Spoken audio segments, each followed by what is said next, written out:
And with that said, let's go ahead and officially launch tonight's Cocktails and Conversation.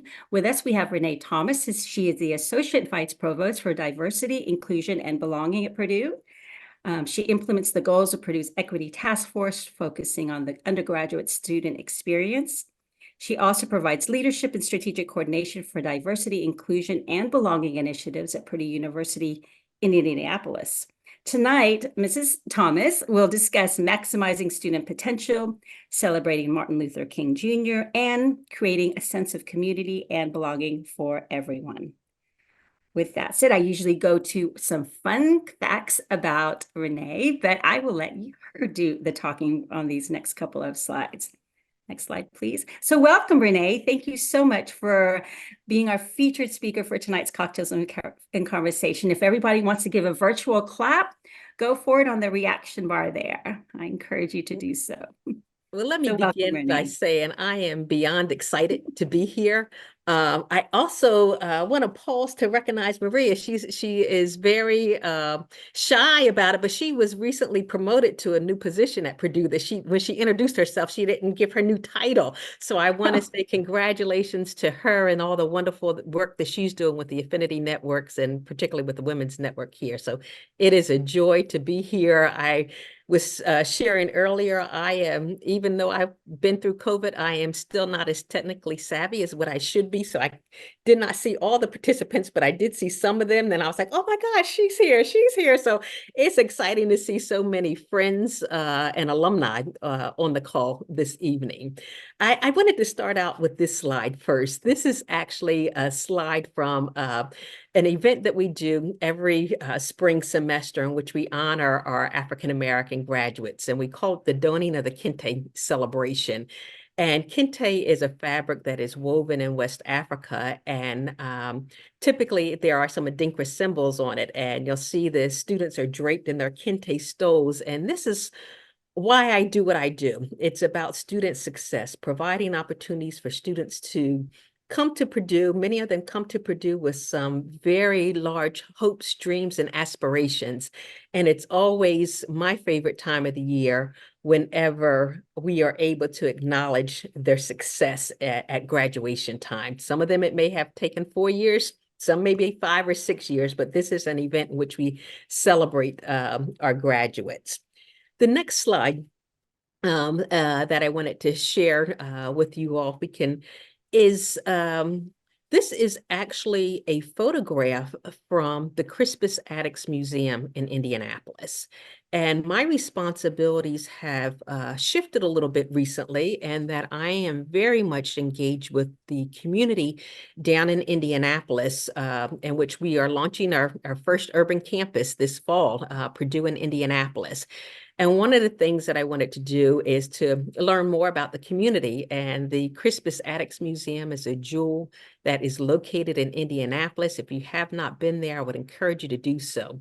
One of the things that I do whenever I travel, no matter where I'm going, I always try to identify an African-American museum or cultural site or institution in the city in which I'm visiting and have an opportunity to engage while I'm there, whether it's a professional development opportunity that I'm there in town for a conference or whether it's just personal vacation. But I wanted to reacquaint myself with Indianapolis. So this is the Crispus Attucks Museum. They also have a wonderful Madam C.J. Walker Legacy Center there as well. We'll continue to the next slide.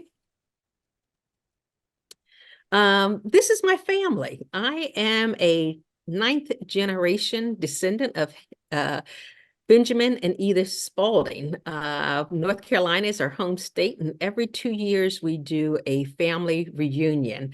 When it's in the home state of North Carolina, the family reunion can attract as many as 400 or 500 people to the family reunion. So family is very important to me.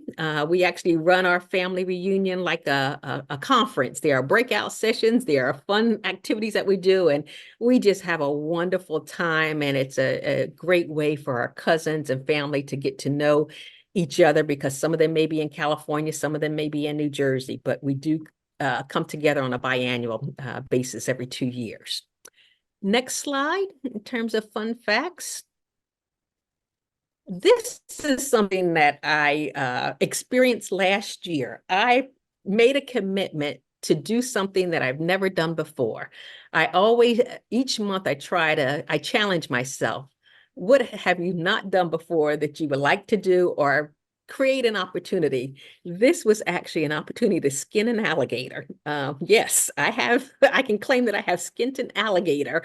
I went to a workshop. It was called Becoming an Outdoor Woman, and it was a 3-day workshop. And this one happened to be in Louisiana. They do them all over the country.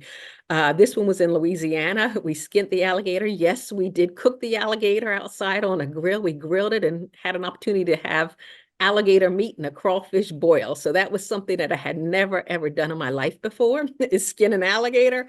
But I had that opportunity to do that in Louisiana. And actually, it was a really fun retreat. I took advantage of it and went to, oh my goodness, Alabama last year. And in Alabama, I had an opportunity, as I said earlier, I always like to visit African-American cultural sites and museums. So I went to the Lynching Museum there in Alabama, and my first experience becoming an outdoor woman was learning how to drive an ATV. And I didn't realize that there was a technique to driving an ATV. I learned that technique as well. And then my last fun fact photo, we'll put that one up. This is a phenomenal group of women here in the Lafayette community. Tamitra Foster, who's sitting at the green chair, and many of you may know Tamitra Foster through her husband, James, who had a 30-plus year career at Purdue University, working in university residences. They have since both retired, and Tamitra started her own tea company, and it was a virtual gathering of women. We met on a monthly basis virtually during COVID. And now we are meeting in person. This is actually a new tea shop here in the Lafayette community called Flying High Tea. And it's owned by a local woman here in town. And we had an opportunity to take our tea group to the tea shop, and Tamitra's company is called Tea Aqua. I would encourage you, it's an online tea store, to purchase some of her tea. She does a phenomenal job mixing teas, and I have learned more about tea than I knew that there was to learn. Each month there's something new and different. And I wanted to conclude with this particular photo because I thought it would be a nice transition. This is our Tea Ladies group, and we're now transitioning into cocktails and conversation. So rather than having tea, we are enjoying cocktails this evening. So again, I am just thrilled to be here with you all. Thank you, Renee. You got some pretty funny comments here about some of those pictures, but let me go back up really quick to some of the questions before we go into the interview part. I just wanted to make sure I get those covered. Mary, we can share with you the video link so you can share it on your post social media. I think it was Mary. Yeah, it was Mary. Will there be any virtual sessions for the women's? Mary, no. At the moment, it hasn't been planned in the past for last one, and I don't see it for this one as either, unfortunately. Thank you, friends, for your congratulatory note. Renee, you really had to say it. But thank you. I appreciate you. I know important. Renee, Tonight's a night that we're celebrating women, so it's important that we uplift those who are and celebrate the successes. So it's a joy to congratulate you. You're sweet. I remember meeting you for the first time, like when my first month on the job, and it was when I went over to BCC, and I was like, "This is fun. I want to take the." And you were just lovely. I loved that. Let's see some questions here. How long has the adorning of the Kente been in place? That is beautiful. Coretta was asking this. Oh wow, we've been doing it at least How 10 long has years. that been done? Yeah, at least 10 years now. It's a very Afrocentric 10 ceremony. years. We have African drumming, the students march in. We have remarks from the students. We identify student to deliver remarks. And then we also have an alumni, actually Angela Dodd, who's going to be on the Unity call next month. She was our keynote speaker this past year. So it's a really special, intimate celebration. Yep, thank you. Just really quick, Angela's going to be here on January 17th, actually, next Oh, Wednesday, next I week believe. then, not next month, Yeah. next week. Yes. Yeah. So Christopher Munt is going to be moderating that interview. So yeah, I'm really excited about that. People often ask me, are people allowed to come to those graduation ceremonies? Is it closed or, because I know it's, yeah. Yeah, it's open to the general public, and it's not only the Black Cultural Center that does one. Mhm. All the cultural centers do graduation celebrations, and it really creates a sense of belonging and a celebratory event that's really special to the particular populations. There's various elements of each ceremony that is unique to that particular population as well, but it is open to the public. We see it as a wonderful way to educate the community in terms of the cultural significance of the celebration. So I would encourage you to follow the various cultural centers on social media and learn more about upcoming celebrations happening in May. Mhm. It's a busy month for our centers. I went to all of them last year. They were beautiful. Love all the pics. Thank you for sharing. Says, I don't know your first name, but Fultz is the last name. Mary says, I was blessed to be able to attend the opening of the 50 Years of Hip Hop exhibit at the Rock and Roll Hall of Fame. And I had, Wonderful. yep, that was wonderful. Thank you. Well, wow. Thank you. She included a link to that. Thank you. I think that was Mary. Yep. What is a dog's name in the picture at the reunion? There was a dog? Oh, I don't I think think so. Shanita was just trying to get you there. Shanita, you had to, right? Okay. And then Coretta's asking, I guess I'm going to have to come back and earn another degree to go through that beautiful ceremony. Yeah, we've got degrees. I've got ongoing continuing education is all about Purdue. Yeah. Shanita's family reunion picture. Okay, wonderful. Thanks, everyone. Okay. Please feel free to continue putting your questions in the chat as now we're going to I'm going to interview Renee. Let me just pull up my interview questions, but please feel free to post your questions in the chat and we'll go back and forth and try to answer as much as we can. So again, thank you, Renee, for sharing those pictures and your stories and your fun facts. So here we go. Can you tell us a little bit about your childhood and what led you to your current interests? Certainly. I grew up in a summer resort called Cape May, New Jersey. It was a summer beach community. And I tell people when I grew up, it was literally 3 months out of the year. We worked really hard. That's when all the tourists came in. And then once Labor Day came, everything shut down. It's no longer like that. It's a year-round community now. But I say when I came to Purdue, it was just the reverse. 9 months out of the year, it's go, go, go, go, go. And then Memorial Day, everything shuts down. No longer the case at Purdue either. We are a year-round institution. But what brought me to Purdue, I was in Ohio at Ohio University for a few years. And we always looked to Purdue, and I was in multicultural student affairs. We always looked to Purdue as it related to the programs and activities that were happening at the Black Cultural Center. I served as assistant and director of the Black Cultural Center for many years prior to transitioning into my current role. So the Black Cultural Center is actually what brought me to Purdue University, wanted to be engaged with world-renowned cultural center and to be able to have impact. So that's what brought me to the Midwest here in Indiana. Remind me when you came to Purdue again? I can't. I came to Purdue in 1990, so I've celebrated Okay. 3 decades and a little bit more here at Purdue. We just celebrate Renee. Wow, that's wonderful. Talk to us about your college life. College life was great. I went to a very small state-supported school, Trenton State. It's now the College of New Jersey, less than 3,000 students when I was enrolled. It was primarily a teacher's college at that time. However, I majored in political science and African American studies, was very involved in student activities and organizations, the Black Student Union. I also got involved as a residence life counselor, and that's where I found out that higher education can be a full-time career opportunity for you. I did a little bit of work with the state senate and said, I don't think this is what I want to do, but my passion was certainly working with students and involved in university residences, and then transitioned into multicultural affairs. And you did that soon after you graduated from college. Exactly. I was an RA as an Oh, undergraduate student, and then upon graduation, I went to Ohio University. While I was at Ohio University, I obtained my master's degree as well as worked in multicultural student services and affirmative action there at Ohio University, okay. and then transitioned in 1990 to Purdue University. Purdue. Who was the president of Purdue when you transferred over? Stephen C. Beering was our president. Okay. Just wonderful individual. He was also very much involved with the construction of the new Black Cultural Center facility on campus. I still call it new, although we moved in 1999. It feels like it's still new. But Stephen C. Beering was the president at the time. Okay. Oh, wonderful. Thank you.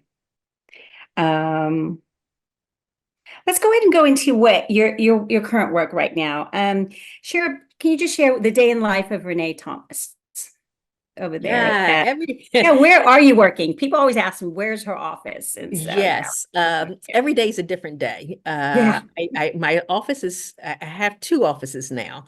My one on the West Lafayette campus is physically located in Hovde Hall, and I provide administrative leadership for our 5 cultural centers on campus, and also the Emerging Leaders Scholars program, in which we recruit some of the best and brightest students to Purdue University through a scholarship program.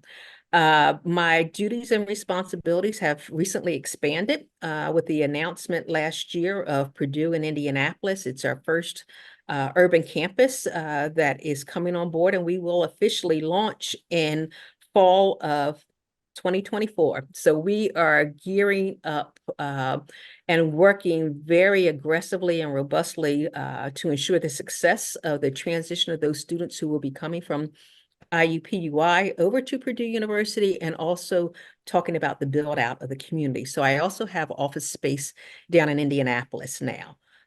So I'm usually down in Indy twice a week, sometimes 3, sometimes 4 times a week, depending on what the schedule looks like. But my responsibilities in Indy continue to grow. I'm very excited to be engaged in what I'm calling the foundational work of building a new institution that is an extension of Purdue.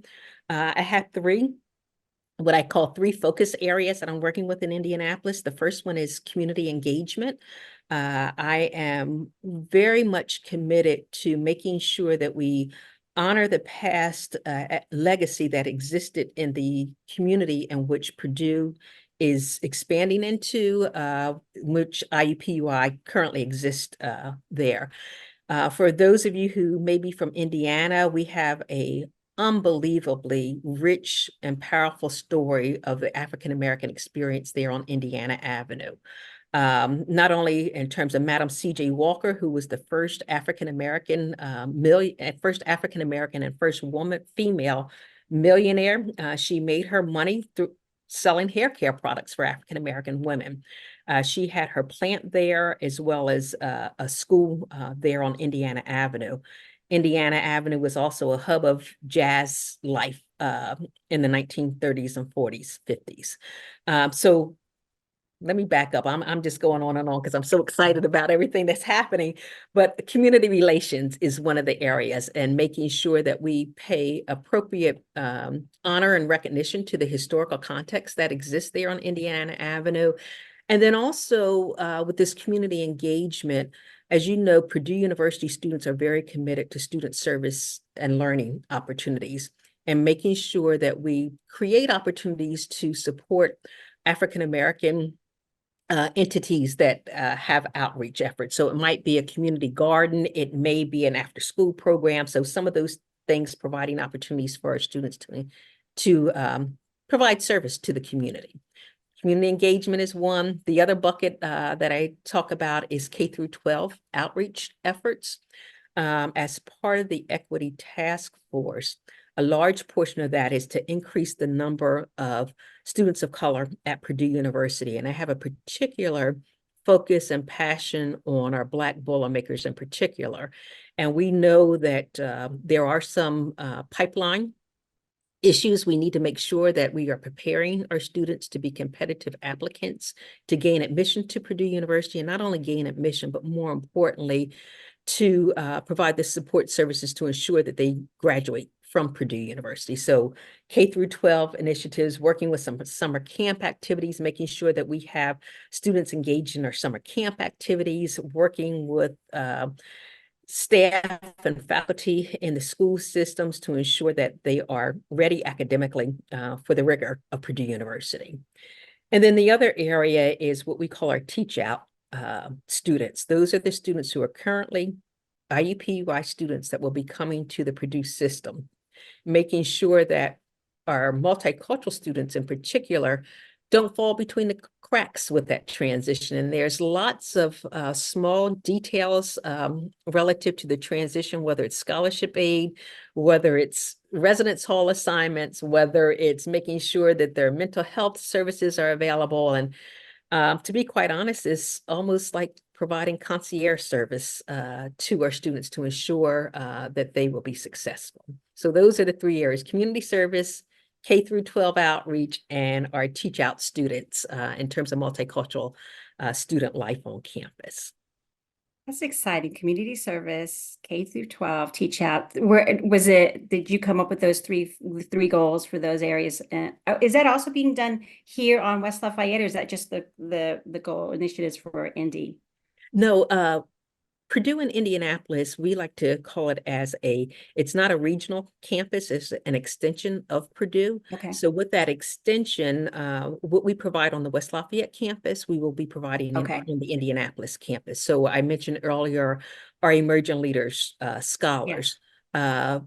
Our office, our Division of Diversity, Inclusion, and Belonging will be one of the first departments at Purdue to actually engage our students. And we're actually going to be accepting some students this summer as part of that, even prior to the launch of the campus in the fall semester. So it will mirror what we have here on the West Lafayette campus. Okay. Thank you. Thank you for that. While you were talking about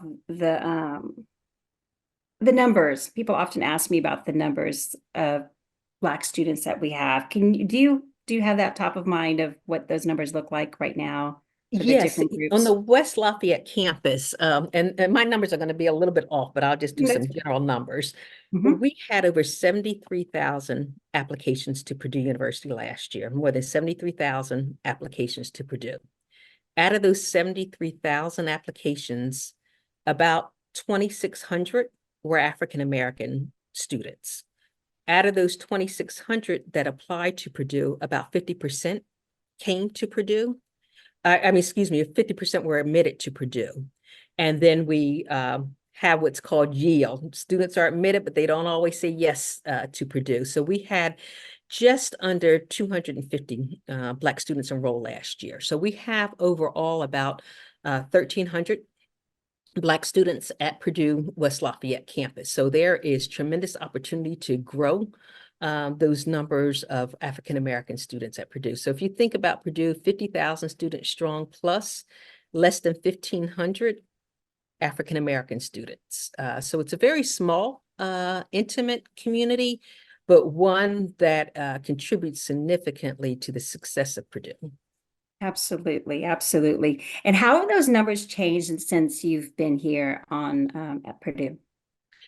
We have had some years in which we've had some great successes in terms of increasing those numbers. But if we look over a 10, 15-year period, it's been fairly consistent. My concern is that we have seen Purdue grow in terms of number of enrollment, but we haven't seen that same growth in our African American enrollment. So I would say anywhere between 12, I would say our low is probably just under 1,100 students, usually no more than 1,350 in terms of students. So we're not seeing that same level of growth in the African-American community that we're seeing in the overall enrollment figures. Okay, okay, okay. Thank you. Um, And that and I will say that is it's a strategic priority for us to increase the number of African American applications and admission to Purdue. And I think most people on the call know that as we make our admissions decisions, we do a holistic admissions decision process. So we are not looking at race to be a determining factor for admissions to Purdue. So one of the things we know is we have to increase the number of applications, and we are going to be launching a new initiative coming up this spring and next fall called Each One Reach One, in which we will be engaging not only currently enrolled students to go back to their high schools to do some recruiting, but also alumni in different cities. And I took special note on some of the cities that you've identified as the Purdue Women's Network has chapters in, and we would love to take advantage of the services of Purdue Women's Chapter to engage with the recruitment of students of color to Purdue University. Absolutely. Absolutely. And now that we've got actually a affinity network for each of the diverse groups,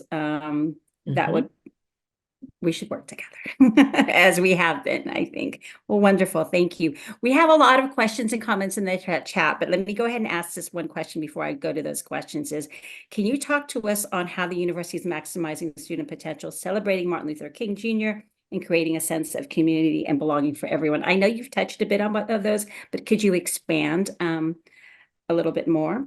Sure. Let me begin with talking a little bit about the Martin Luther King Day celebration coming up on Tuesday. We have invited the Dance Theater of Harlem to come and do a major concert at Purdue. It will be held in Elliott Hall of Music. This will be Purdue University's largest celebration of Martin Luther King Jr. in the history of Purdue. So it's going to be a big event in that it's in Elliott Hall of Music. Tickets are still available. We have traditionally held our Martin Luther King Day celebration in Loeb Playhouse. We have tripled our audience of Loeb Playhouse already and expect that there will be some walk-ups and additional folks to attend the Dance Theater of Harlem, which was founded soon after the assassination of Dr. Martin Luther King Jr. It is a professional ballet company was created to provide African-American men and women the opportunity to perform ballet on stage. It has evolved to become a multicultural ballet company, and their work is just spectacular. The music that they've chosen for the repertoire that they'll be performing is just going to be unbelievable. So if you are in town and available Tuesday night, we actually changed the performance time because it's right up against the men's basketball game. So we changed the time so people can come to the see the Dance Theater of Harlem at 6 o'clock in Elliott Hall of Music and get home in time to see the IU game, at least the second half of the Yes, exactly. Yeah, so that's the Martin Luther King Day celebration. This whole notion of maximizing student potential is important because for many, many years, higher education in general, not just Purdue, but higher education in general, has had a tendency to deficit frame African-American students. And we in the ODIB area, Office of Diversity, Inclusion, and Belonging, really want to shift the narrative to asset frame our African-American students, recognizing that Purdue University recruits the best and the brightest minds, not only in the nation, but in the world. And we have students who can compete at the best and the highest level. And we want to make sure that as we talk about our African-American community, we are continuing to asset frame them. And we recognize that there are challenges with any student in higher education, but we want to normalize some of those challenges that students are confronted with. We also want to remove some of the stigma that is out there, whether it be mental health stigma or stigma as it relates to narratives about the African-American students. We recognize that our students are brilliant. They're bright, they're scholars, they're smart, they're studious, focused, disciplined, all those positive adjectives that it's important that we continue to speak very positively and confidently as we talk about our African-American students. We want to maximize their potential by providing them with opportunities that all students have here at Purdue. One of the things that we're very much committed to is study abroad opportunities for our students, and also community engagement and outreach, and how might we be able to create those opportunities that are affordable for our students to participate and study abroad. I think about the first time we did we actually did a regional tour in which we took students on an overnight trip. And one of the students came up to me and they said, "Miss Renee." I said, "Yes." They said, "You know what? I have this hotel key." And it was one of those square electronic keys. It wasn't a real key. I had this hotel key. He said, "Can I keep this key?" I said, "Sure. Why you want to keep it?" He says, "I've never stayed in a hotel room before. This is my first time staying in a hotel room." And I share that because Mhm. it's important to create those opportunities. Most of the students I studied abroad with, in terms of providing those opportunities, 95% of them never had a passport before. So it was a new experience and a new process, and we need to provide those opportunities for students. And I think as we talk about maximizing student potential, it's also critically important that we model excellence. And no matter what we do it with excellence so that students can be empowered to become the community leaders that they want to become. And we need to model that excellence for them. Um, and this whole notion of belonging, particularly Mm. for our Black Boilermakers. If you can imagine being here at Purdue University in the West Lafayette community, 50,000 students, and out of those 50,000, only about 1,200 are African-American students, it can be a little bit isolating and sometimes intimidating. So it's important for us to create that atmosphere in which our students have that strong sense of belonging. And not just, and I'm thinking specifically the role that the cultural centers play in creating that sense of belonging for students, whether it be the LGBTQ Center, the Latinx Cultural Center, or even the Black Cultural Center. Those spaces and places are very important for our students of color, but they're also important for our majority students to take advantage so that they can become the world citizens and the global citizens that we want them to be. And what better way to practice that global citizenship than here as a college student? I mean, to have an opportunity to interact with people from all over the world, and we want to facilitate some of that happening for them. Wonderful. Thank you. I do want to do a shout out for your centers. I know so many people come to me and say, "This is just my home. I feel comfortable here. This is where I go to." Not only is the food awesome, but it's just a place to just sit and also do their homework. I mean, it's just an amazing thing that these centers that have come for the students. So let me go with some questions here. I can't believe how fast time is going. We've got only about 16 minutes left here. So was there anything about your job that you weren't expecting to have to cover or do? Kat was asking. Wow, this fantastic opportunity of Purdue in Indianapolis. I would have Yes. never in a million years guessed that that would be something that I would be involved with. And I think that, my advice would be don't let fear stop you. Sometimes you have this level of, I don't know if I could do it, or, but there is Mhm. just so much good on the other side of fear until I had to challenge myself. And that's why I do this monthly.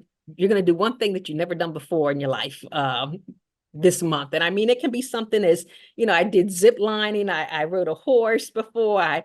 This past week I went to the Korean hot pot. I had never been to a hot pot Oh, restaurant. So isn't I it lovely? experienced that. I mean, and again, it can be something very small, but don't let fear Mhm. stop you, because there's so much good on the other side.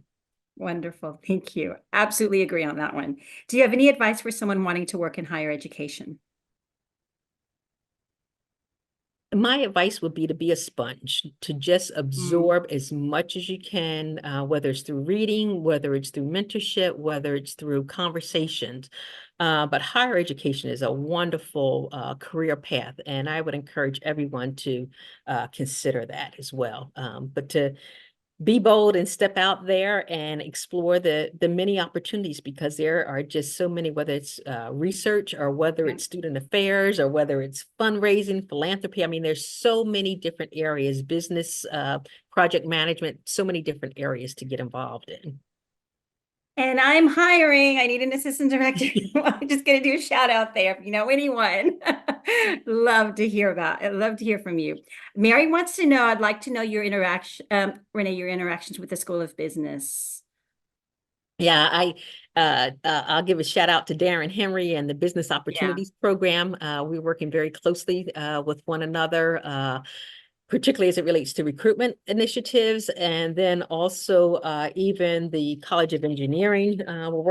We work with all the across the board, all the academic colleges. So it's not limited to just business, but the recruitment, retention, and that whole notion of providing a space for students to have that sense of belonging. We really encourage students to get involved, whether it's the National Society of Black Engineers, or it may be manners in the College of Agriculture, but trying to see those intersections both academically and culturally.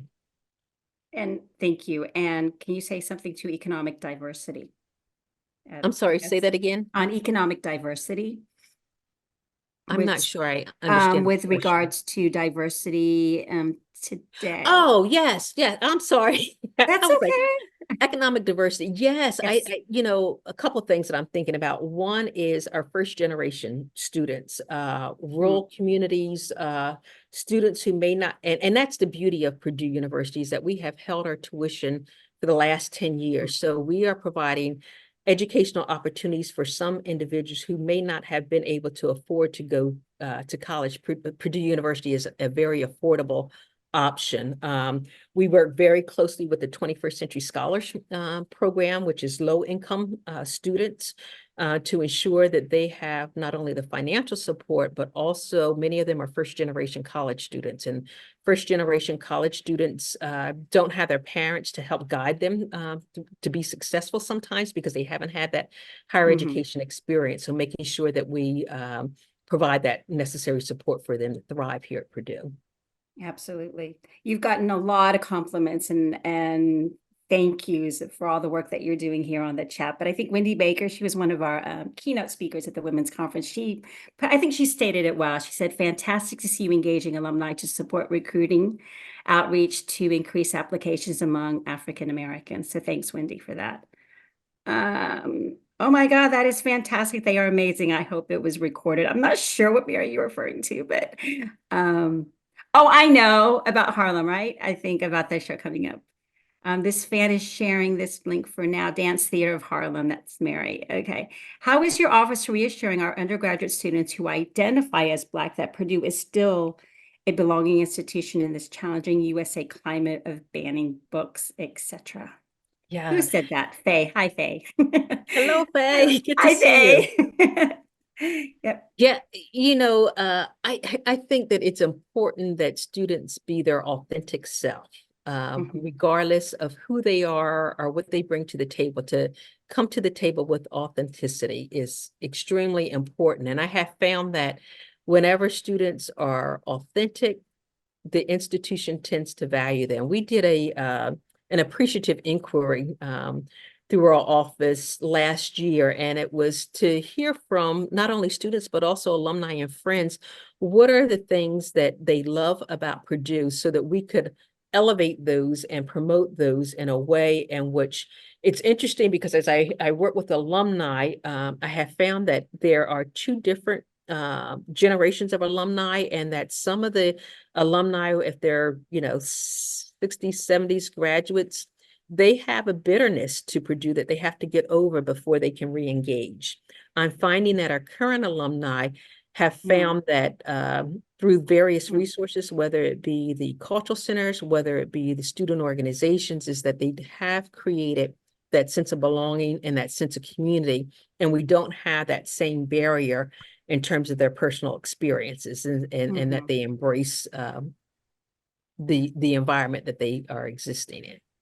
Absolutely. Okay, thank you. Every time I cover a question, 5 more questions pop up. And I'm thinking, oh my gosh, we have to first rush this. So how do African-American students compare to other people of color?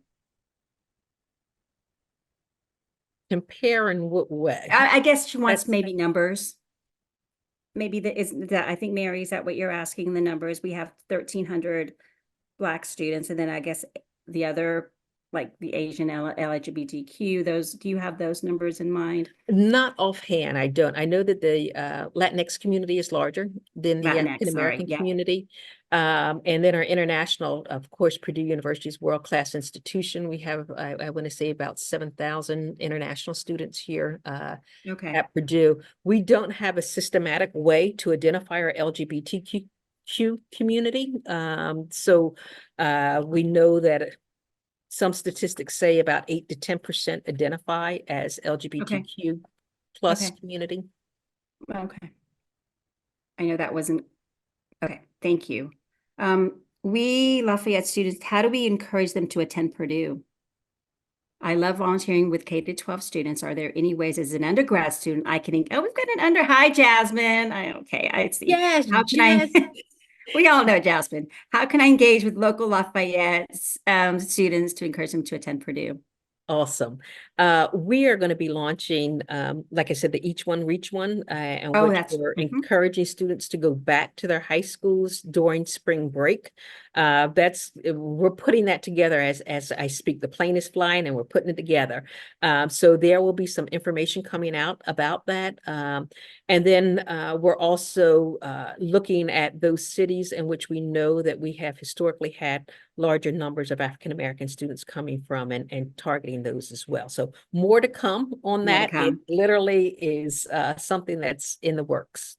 Jasmine is one of the most impatient students. She just wants to get involved in everything. She's lovely. I love Jasmine. Okay, a question from David about being available for students to reach out if needed. Maybe talk a little bit about mentorship. Good. Okay. Yes. I'll be honest with you. When I left the Black Cultural Center, one of the things that I grieved most was lack of daily interaction with students. I mean, the laughter that existed in the BCC, the just popping in the office was part Mm-hmm. of the culture of the center. When I moved to Hovde Hall, I could go 2 weeks without seeing a student in Hovde Hall. I could probably go 3 or 4 weeks, to be honest, but I create those opportunities. We have the Mm. Emerging Leader Program, and part of that program, I make myself available to be a mentor to undergraduate students. So I have about 5 students that I meet with on a regular and ongoing basis in a mentor capacity. And then I'm also involved with a group on campus called Mind, Body, and Soul, which is targeting African Mm. American females on campus. And we talk about leadership development. We talk about isolation that they may feel. And we do workshops that are relevant to African American women. For instance, we did a workshop on African American hair care and had them make their own products using coconut oil and some other organic materials. So I'm very intentional in creating those opportunities for engagement and mentoring for our students on campus, and try and recognize that these are our next generation of leaders. And it's always fun at homecoming for people to come back and say, "Oh, I remember when," and to see their successes and hopefully have had an impact on their success as well. I do want to thank you for that. And I do want to point out that the Purdue Black Alumni Organization is also involved with the mentorship program as well. So if you are interested, just reach out. I mean, that we will be happy to connect you with a student. And they are asking, students do ask, they do need a mentor. Joanne is asking options for those of us who want to be allies. Yeah. And I think sometimes it's just speaking up on behalf of Yes. the audience, and that sometimes it can be, how do I want to say this? It can be draining work and weary work that we do. And it's always about, I tell people, we've got to continue to build up our muscles, because this Mm. work takes a lot, and you have Mm. to build your muscles. But it's wonderful when there are allies out there. I know that sometimes I'm in a room and I hear a comment and I want to challenge it. And I'm like, did not everybody in this room hear this? Why do I have to be the Black person that makes the statement that, whatever it is that happened to come up? And it would be nice sometimes to have an ally in the room so that I don't have to be that person, because I don't want to be perceived as, quote unquote, the angry Black woman all the time. And Mm. sometimes it's wonderful to have an ally to say something. And to be quite honest, sometimes it's heard differently when it comes from a person who's not a person of color. So Mm. to speak up, to make sure that the other thing I would say is that, how do I want to say this? Mentally and physically, it's important to nourish ourselves, and that we can't always pour out. Sometimes we need to be poured into, and Mm. to make sure Mm. that you're taking time out to recharge your battery, so to speak. And sometimes it's those allies that help us recharge as well. Absolutely. Faye saying thank you for speaking the truth, Renee.